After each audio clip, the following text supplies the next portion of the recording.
Welcome back to a Pairs Wealth Knitting tutorial. Today's tutorial, we're showing you how to seam your work. In specific, this is the plug and play slipover where we're seaming our side edge. So looking at our fabric swatch, we've got a slip stitch that's gone on where the fold will be happening to create a crisp, clean edge. We also have another slip stitch that's happened on the very extreme edge where those stitches are adjacent.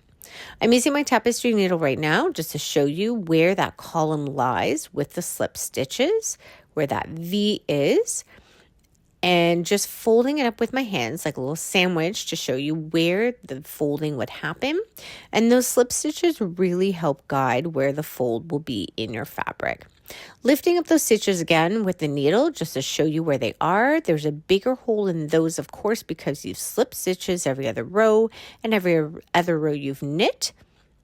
So they're really apparent in contrast to the regular knit stitches of that stockinette fabric.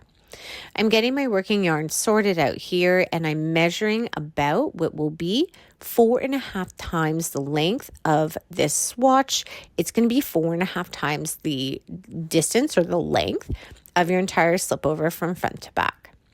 I'm threading my needle. You're going to have a much longer piece, of course, of yarn. So adjust accordingly how it works best for you. For myself, I really threaded it quite a bit. And as I worked my piece of fabric in seaming, I adjusted my yarn accordingly to give it less and less and less of a tail as I went on. I'm pinching my side here just to get everything ready for my seaming. And how I begin is I pull my thread, or I should say my yarn, through that very bottom base slip stitch. I've taken off my needle because I want to fix or anchor down that tail onto my fabric so it doesn't go anywhere. So I'm just pulling it through any of the bars here at the bottom. And I'm going to bring my working tail through to give it a little knot. And then I'm just going to weave it in a couple of times in the random bars. This is going to be in the inside of where my edge is going to be. And so it's all going to be hidden away with the inside of the fold. I bring my tail up, of course, along the column of where my inside edge is going to be, and we're ready to go to tuck it away. So with that yarn now that I have, I'm threading it back onto my tapestry needle, and I'm going to be ready to work a straight stitch at the bottom. This is going to stitch the front and the back together on the very base. This is the hem of my swatch, or which will be your slipover. I'm going to be starting to go through the back of my work, just under where that V or that bar is from my bind off, and I'm going out through the front. So this is just at the very bottom or base edge of where the bind off was. I'm going to continue working now from front to back to return to the side I was on, which will be now the proper wrong side of my fabric, or where the inside is. And I'm just pulling it up and through where that bottom base stitch is, or the bind off. I'm going back through the back to front now to create that straight stitch. And I'm going to be going through the front and back. So it's constantly that pattern of front to back to front to back to front. And I'm just coming back and forth with it. Being careful my gauge, of course, being mindful, not tugging too tight because otherwise your fabric's going to pucker, and not going too loose where your fabric pieces are going to be not fixed together without gaps. I'm finishing off here on the back side of where that fabric meets, making sure that I'm pretty happy with it. And it is a clean finish already at the bottom.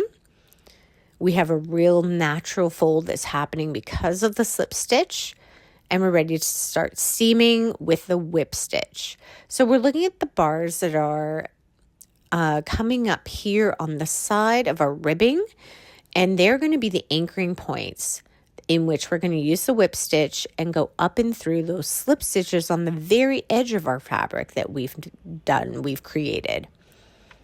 So I found a really easy way to do this is going up through the bar and following up through that V-stitch or the slip stitch edge. and just pulling my yarn through. I keep consistent with the same row of work with the bar and going up through the V or the slip stitch.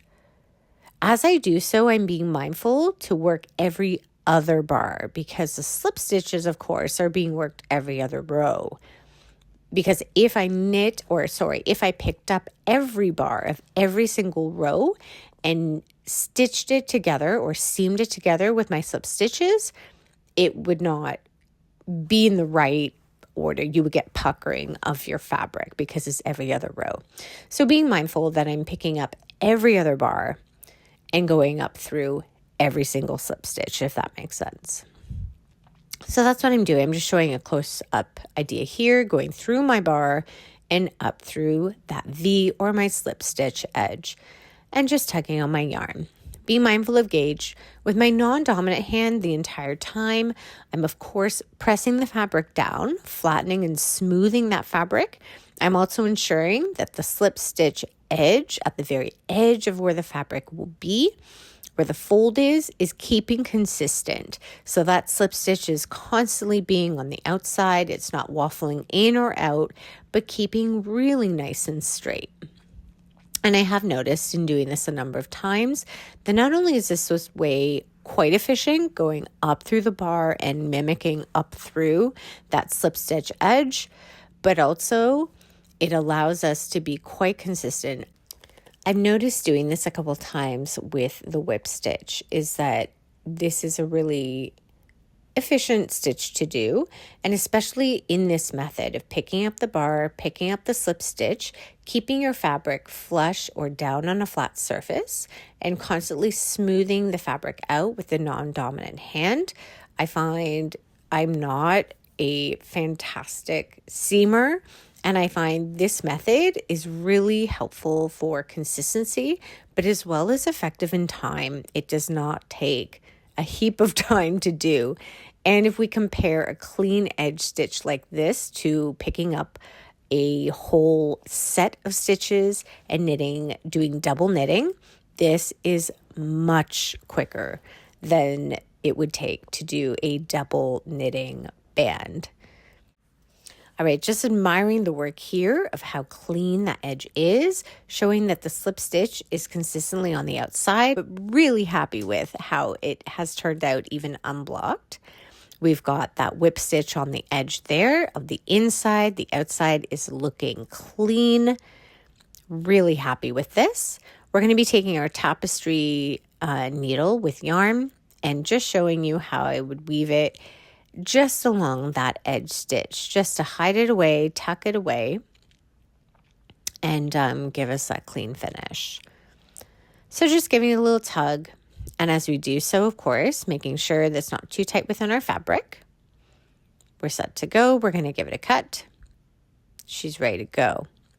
Really nice edge, effective, efficient, happy with it. That is seaming of our edge for the plug and play slipover.